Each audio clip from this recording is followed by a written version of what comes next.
नमस्कार, मैं विश्वास राय आपका स्वागत करता हूं टारगेट विद विश्वास राय चैनल में।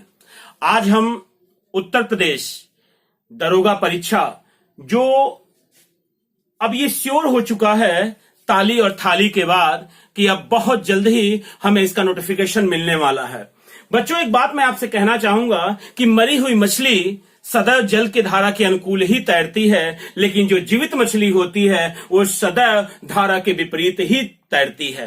यानी धारा के विपरीत, यानी कभी कभी दबाव समूह का होना बहुत आवश्यक होता है।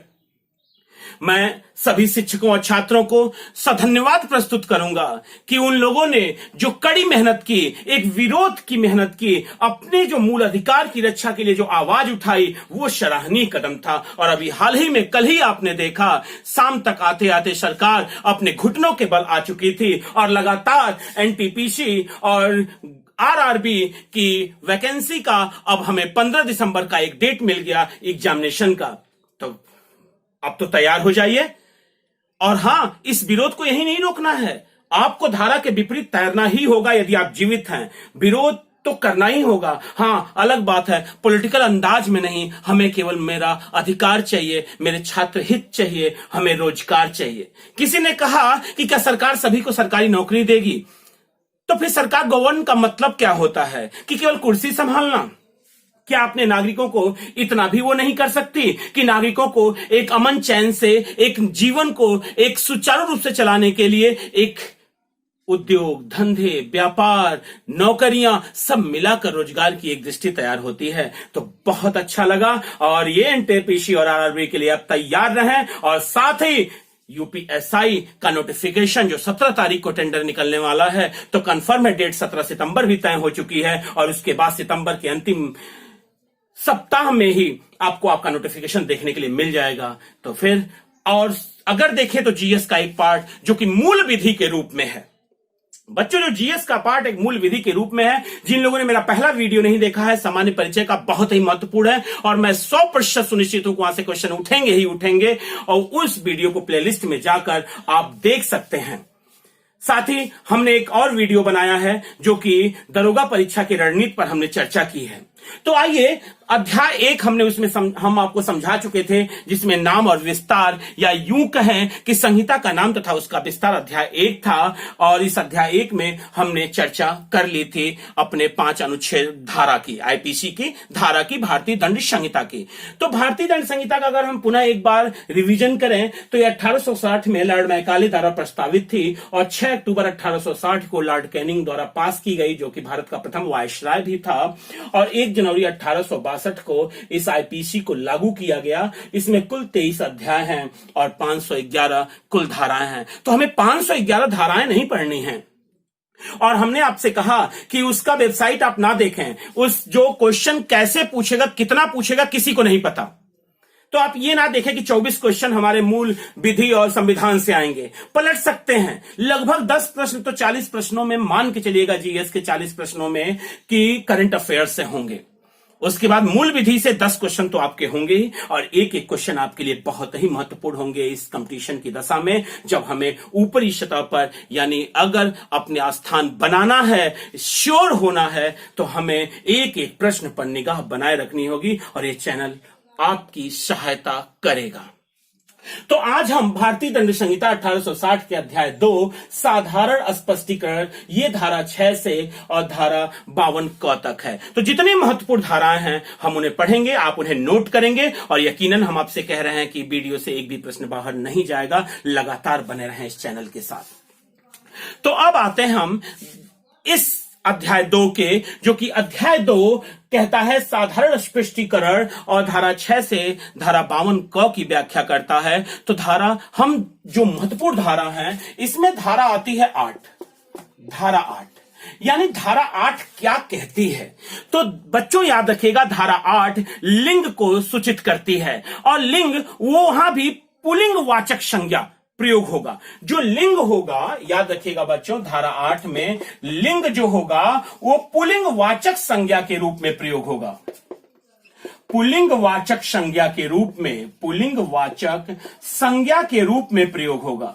संज्ञा के रूप में प्रयोग होगा प्रयोग होगा। और याद रखिएगा बच्चों एक चीज और, बहुत बेहतर एक चीज याद रखिएगा कि चाहे वो नर हो या नारी हो, चाहे वह नर हो, चाहे वह नर हो या नारी, चाहे वह नर हो या नारी, यानी सबके लिए पुल्लिंग वाचक शब्द का प्रयोग किया जाएगा। धारा 8 कहता है लिंग में पुल्लिंग वाचक संज्ञा के रूप में प्रयोग किया जाएगा, नर के लिए भी और नारी के लिए भी, यानी धारा 8। और धारा 9, एक बात नोट करते चलिएगा इस चीज को, एकदम आप निश्चिंत रहिएगा, मूल विधि से प्रश्न नहीं जाएंगे बाहर। धारा 9, धारा 9 क्या कहती है बच्चों, ध्यान दीजिएगा। धारा 9 यह भी महत्वपूर्ण है। धारा 9 वचन को इंगित करती है।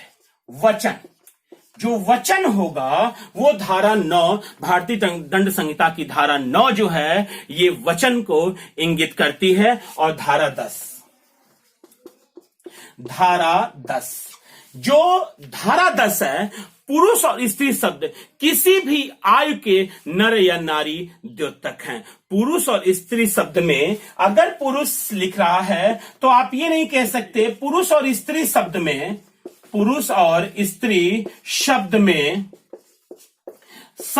पुरुष और स्त्री शब्द में किसी भी आयु के नर या नारी, किसी भी आयु के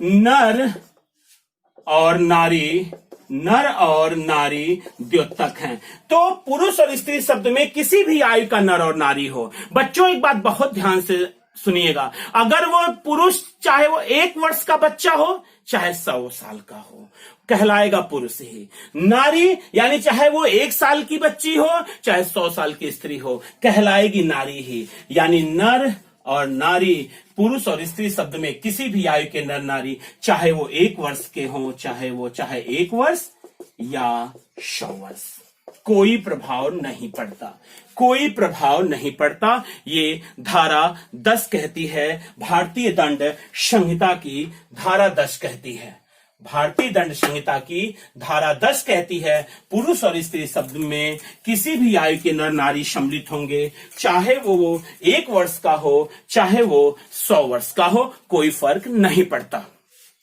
अब हम आते हैं धारा 11 पे।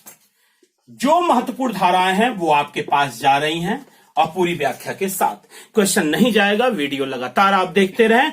धारा 11 में व्यक्ति को परिभाषित किया गया है बच्चों। धारा 11 में व्यक्ति को परिभाषित किया गया है। धारा 11 में व्यक्ति को परिभाषित किया गया है और कहा गया कोई भी कंपनी, संगम या व्यक्ति निकाय, चाहे वो निगमित है या नहीं है, व्यक्ति शब्द में आता है। तो कोई भी कंपनी, संगम या व्यक्ति निकाय, कोई भी कंपनी, संगम या व्यक्ति निकाय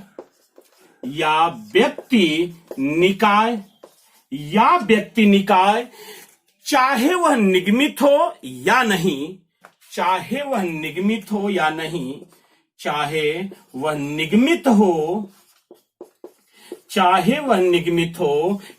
नहीं,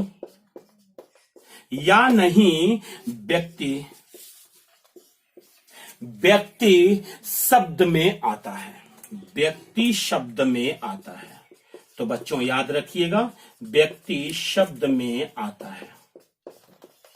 तो इसका मतलब है कि धारा 11 व्यक्ति को परिभाषित करती है और कहती है कि कोई भी व्यक्ति, या आप यूं कह सकते कोई भी कंपनी, संगम या व्यक्ति निकाय, चाहे वो निगमित हो या ना हो, वह व्यक्ति के संदर्भ में आता है, व्यक्ति शब्द में आ जाता है।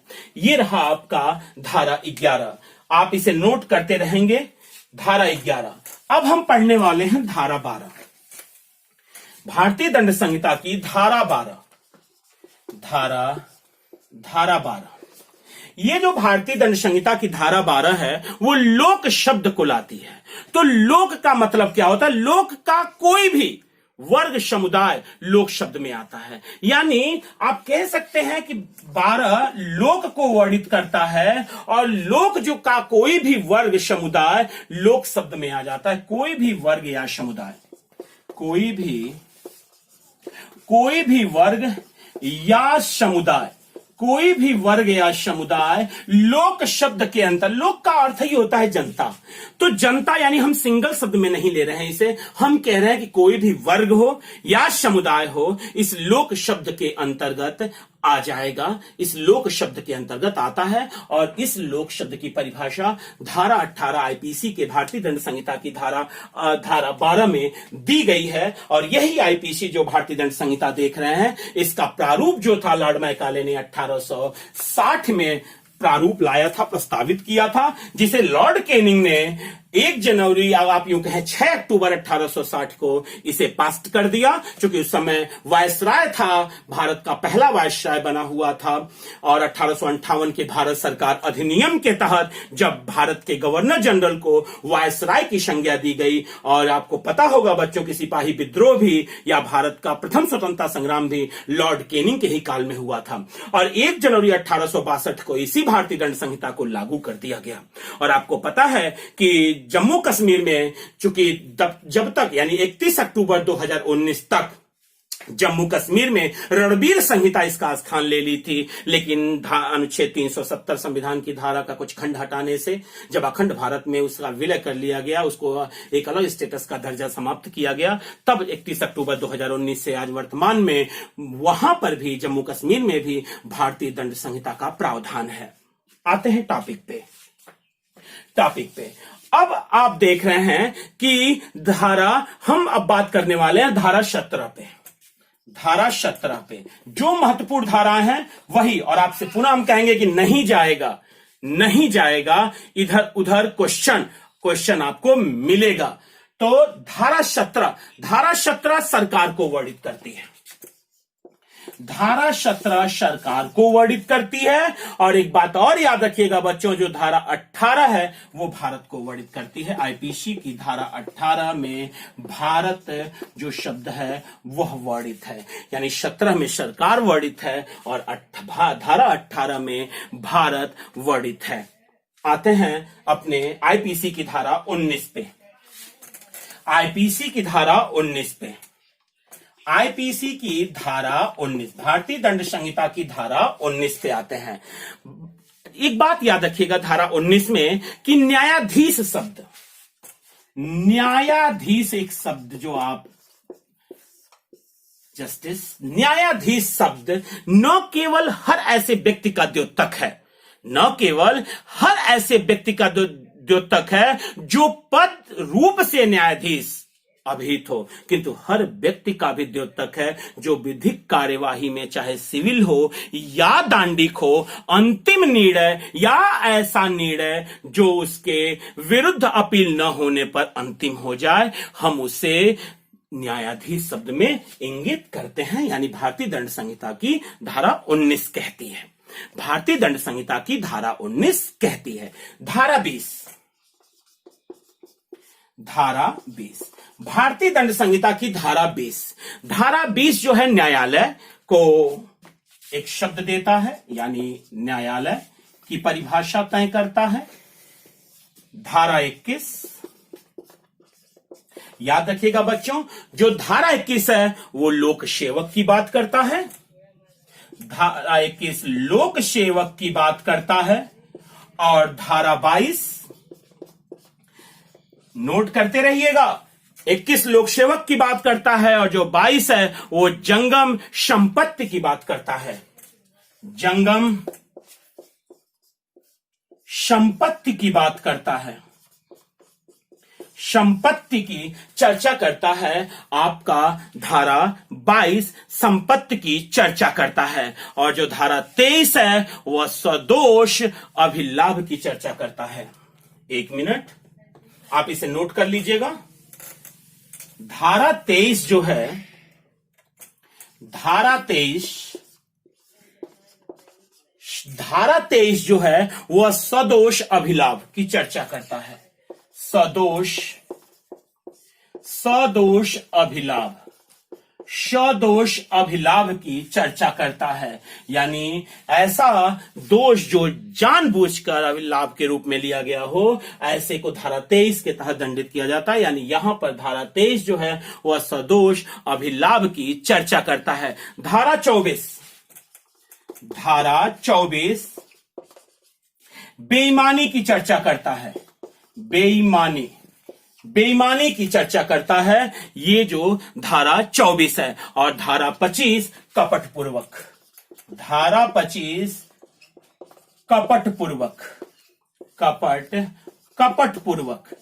कपटपूर्वक यानी इस शब्द की चर्चा आपका धारा 25 कहता है। कपटपूर्वक की चर्चा धारा 25 कहता है।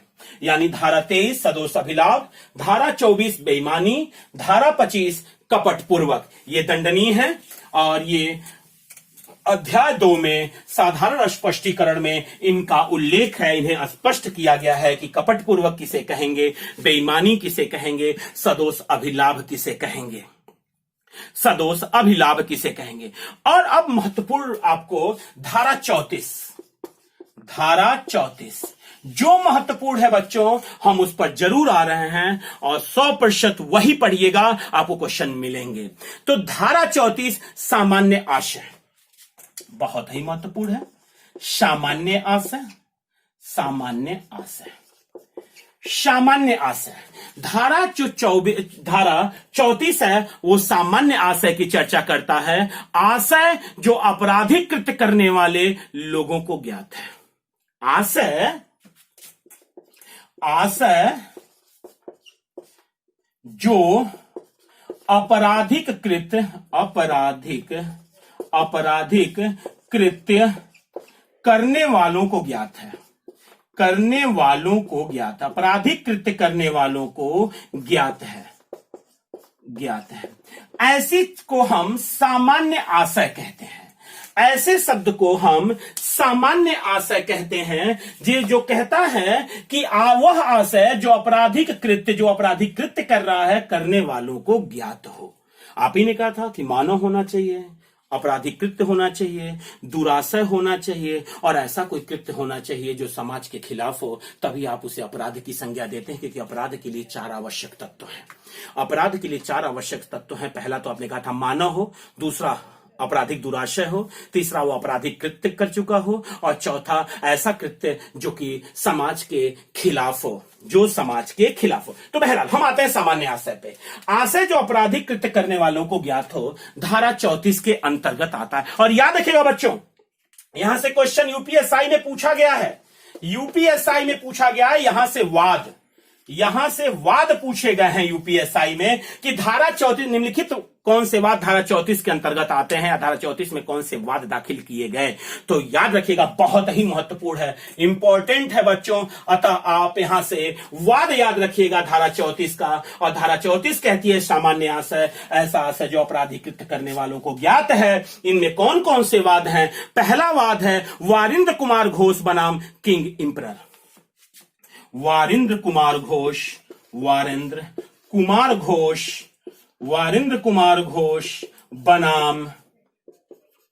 किंग इंपरर। वारिंद्र कुमार घोष बनाम किंग इंपरर, ये पहला वाद आया था अंग्रेजी शासनकाल में। और ये धारा 34 सामान्य आशय को, कि ये जो आशय किया गया है वारिंद्र कुमार घोष, यानी यह आशय उन्हें पता था कि कौन से आपराधिक कृत्य वो कर रहे हैं। दूसरा महबूब शाह बनाम इंपरर। दूसरा है महबूब शाह बनाम इंपरर। महबूब शाह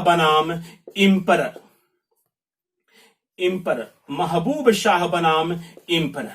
और तीसरा केस आप देख रहे हैं कि श्रीकांतिया बनाम बंबई राज्य। श्रीकांतिया बनाम बंबई राज्य बनाम, ये वाद याद रखिएगा, ये वाद धारा 34 के बनाम बंबई राज्य बनाम बंबई राज्य। यानी ये जो 3 केस देख रहे हैं वो धारा 34 के तहत ये वाद हैं, और इन वादों को याद रखिएगा। वारिंद्र कुमार घोष बनाम किंग एम्परर, महबूब शाह बनाम एम्परर और श्रीकांतिया बनाम बंबई राज्य, ये धारा 34 में सामान्य आशय के तहत वाद हैं। एक चीज और याद रखिएगा, इसमें सामान्य आशय और समान आशय में अंतर है। बच्चों याद रखिएगा, अगर आपको सामान्य आशय ना देके समान आशय की बात कर रहा है आपसे, समान आशय, समान आशय, समान आशय, तो याद रखिएगा दोनों एक नहीं है। सामान्य आशय और समान आशय में अंतर है, एकदम स्पष्ट रहिएगा। सामान्य आशय कहता है कि वह ऐसा आशय जो आपराधिक कृत्य करने वालों को ज्ञात है, वो सामान्य आशय है। और समान आशय उसे कहते हैं कि पूर्व नियोजित योजना व दिमागों का सम्मिलन नहीं होता। पूर्व नियोजित योजना व दिमागों का सम्मिलन नहीं होता। यानी पूर्व नियोजित योजना, आप कह सकते हैं पूर्व नियोजित योजना व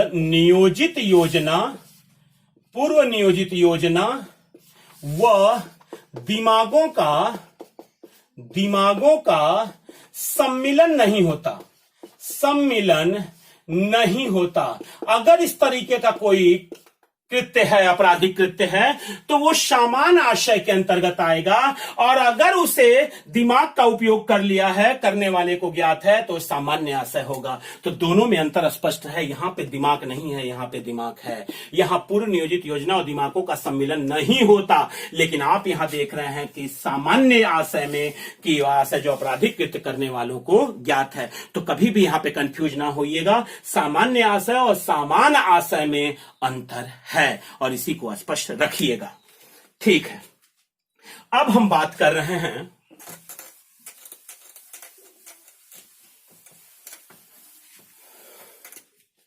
धारा 34 के बाद हम बात कर रहे हैं धारा 40 की। धारा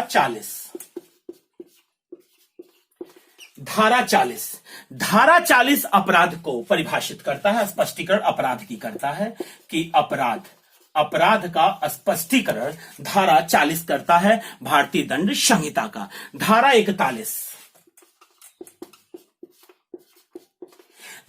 41 जो है विशेष विधि जो किसी विशिष्ट विषय पर लागू है। विशेष विधि या विशिष्ट विधि, यह विशिष्ट विधि की बात करता है, यानी बहुत खास किसी की बात करता है, ऐसा जो किसी विशिष्ट विषय पर लागू है। जो किसी विशिष्ट विषय पर लागू है, जो किसी विशिष्ट विषय पर लागू है, जो किसी विशिष्ट विषय पर लागू है। धारा 41 उसकी चर्चा करता है। धारा 41 विशिष्ट विधि की चर्चा करता है, विशेष विधि की चर्चा करता है, जो किसी विशिष्ट विषय पर ही लागू होगी, सब पर समान रूप से लागू नहीं होगी। धारा 42 स्थानीय विधि की चर्चा करता है। धारा 42 जो आपका है वो स्थानीय विधि की चर्चा करता है, जो किसी विशिष्ट भाग पर लागू है। विशिष्ट भाग पर लागू है, विशिष्ट भाग पर लागू, विशिष्ट भाग पर लागू हो, स्थानीय विधि की चर्चा करता है। धारा 43 बच्चों याद रखिएगा, बहुत ही महत्वपूर्ण है। धारा 43 जो कि अवैध, यानी अवैध जहां जहां ये शब्द आएगा, चाहे संपत्ति पे आए, चाहे रिलेशन पे आए, इसका स्पष्टीकरण आपकी भारतीय दंड संहिता का धारा 43 देता है। और धारा 44 क्षति की चर्चा करता है। धारा 44 क्षति की चर्चा करता है कि कंपनसेशन, यानी कितना डीके हुआ है, इस पे कंपनसेशन क्या होगा, ये भारतीय दंड संहिता की धारा 44 चर्चा करती है। बहुत ही महत्वपूर्ण। आते हैं अगले धारा पे। ये धारा जो आपकी धारा 45 जो है बच्चों, ये जीवन की चर्चा करती है। बहुत ही महत्वपूर्ण, धारा 45 जीवन की चर्चा करती है। धारा 45 जीवन की चर्चा करती है और धारा 46, इन दोनों को अभी याद रखिएगा कि धारा 46 मृत्यु को परिभाषित करती है। धारा 45 जीवन को परिभाषित करती है और धारा 46 मृत्यु को परिभाषित करती है और धारा 50 स्वयं धारा को परिभाषित करती है। बहुत महत्वपूर्ण है। धारा 50 में धारा ये स्वयं को परिभाषित करती है, स्वयं को परिभाषित करती है कि धारा क्या है, परिभाषित करती है, स्वयं को परिभाषित करती है। ये धारा 50 स्वयं को परिभाषित करती है। और एक बात और याद रखिएगा, धारा 52 जो है सद्भाव पूर्वक, अभी हम एक चीज दुराशय पे भी आएंगे। धारा 52 जो है वो सद्भाव पूर्वक जो शब्द आ रहा है इसको परिभाषित करती है, इसका स्पष्टीकरण देती है, धारा 52 देती है।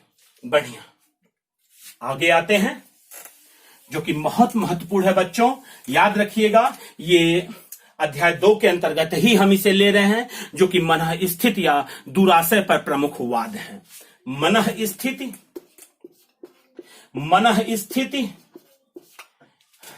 तथा दुराशय पर प्रमुख वाद, ये बहुत महत्वपूर्ण है मूल विधि में, भारतीय दंड संहिता 1860 में यूपीएसआई के लिए, कि मनः स्थिति तथा दुराशय पर निम्नलिखित में से कौन सा वाद सम्मिलित है। तो एक बात याद रखिएगा बच्चों, ये मनः स्थिति और दुराशय ये होता क्या है। मनः स्थिति या दुराशय तो एक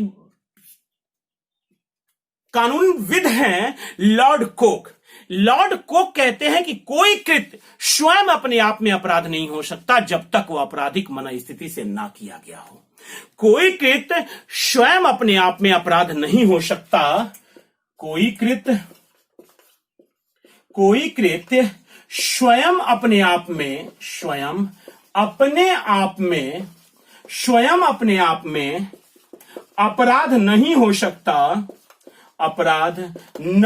सकता, स्वयं अपराध नहीं हो सकता जब तक वह आपराधिक मनः स्थिति से ना किया जाए। जब तक वह आपराधिक मनः स्थिति से ना किया जाए, आपराधिक मनः स्थिति से न किया जाए। क्योंकि अपराध में 4 आवश्यक तत्वों में एक दुराशय या मनः स्थिति भी है। दुराशय या मनः स्थिति आपराधिक कृत्य भी है, दुराशय मनः स्थिति भी है। मनुष्य तो स्वयं मानव है और ऐसा कोई कृत्य जो कि समाज के विरुद्ध हो उसे हम अपराध की संज्ञा देते हैं। ये जो कानूनविद हैं वो लॉर्ड कोक है। ये कथन जो है लॉर्ड कोक का है, तो याद रखिएगा लॉर्ड कोक को। और मनः स्थिति दुराशय पर प्रमुख वाद, जो चर्चा हम अंतिम चर्चा कर रहे हैं इस वीडियो की, तो मनः स्थिति तथा दुराशय पर जो प्रमुख वाद है वो वाद है आर बनाम प्रिंस का। पहला वाद है आर बनाम प्रिंस का। ये जो वाद है वो मनः स्थिति तथा दुराशय पर वाद है क्वीन बनाम टॉल्सन का। क्वीन बनाम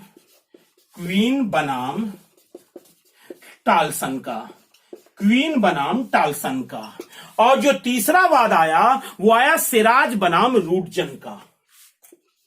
सिराज बनाम रूटजन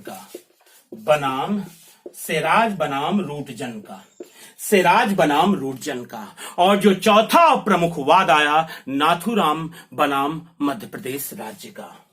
नाथूराम का नाम आपने सुना होगा। नाथूराम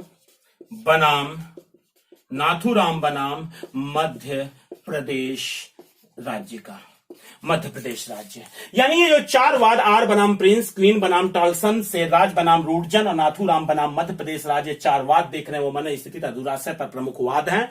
और अपराध के लिए 4 प्रमुख आवश्यक तत्व होते हैं। एक मानव हो, एक अपराध के लिए कृत्य हो, और एक मनः स्थिति या दुराशय हो, और चौथा ऐसा कोई कृत्य हो जो समाज के खिलाफ हो, समाज को क्षति पहुंचाता हो। ये 4 आवश्यक तत्व अपराध में आ जाते हैं। तो हमने देखा कि मनः स्थिति तथा दुराशय पर प्रमुख वाद आपने देख लिया, और लॉर्ड कोक का कथन कि कोई कृत्य स्वयं अपने आप में अपराध नहीं हो सकता जब तक कि वो आपराधिक मनः स्थिति से ना किया जाए।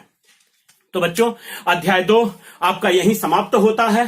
कुल अध्याय जो हैं वो आपके पास 23 हैं। हम इसी तरह से लगातार वीडियो लाते रहेंगे हर अध्याय पे, और जो महत्वपूर्ण धाराएं हैं वो आप तक पहुंचती रहेंगी, क्योंकि हमें 511 धारा नहीं पढ़नी है और ना ही आप याद कर पाएंगे, यही सत्य है। तो लगातार वीडियो पर बने रहिए, सब्सक्राइब करिए, चैनल के सभी वीडियो देखिए और बेल बटन दबाना ना भूलें, ताकि आपको सही समय पर वीडियो पहुंच सके। और जो आपने किया पिछले 4 दिनों में, उसका परिणाम आपने देखा है कि अब लगातार वैकेंसियां, अब सरकार जगी है। और पिछले ही रात अभी आपने देखा कि एनटीपीसी और आरआरबी के लिए जो डी ग्रुप का एग्जामिनेशन है उसकी डेट भी फिक्स कर दी गई है। अतः इस आंदोलन को बनाए रखिएगा, पॉलिटिकल मत होने दीजिएगा, राजनीतिज्ञ मत होने दीजिएगा। ये आपका हथियार है, आपके लिए है, और इसे चलाना भी आपको ही है, संविधान के दायरे में रहकर। तो इसके साथ ही पुनः हम मूल विधि पर मिलेंगे धारा 3 अध्याय 3 के साथ। तब तक के लिए बहुत बहुत धन्यवाद। जय हिंद।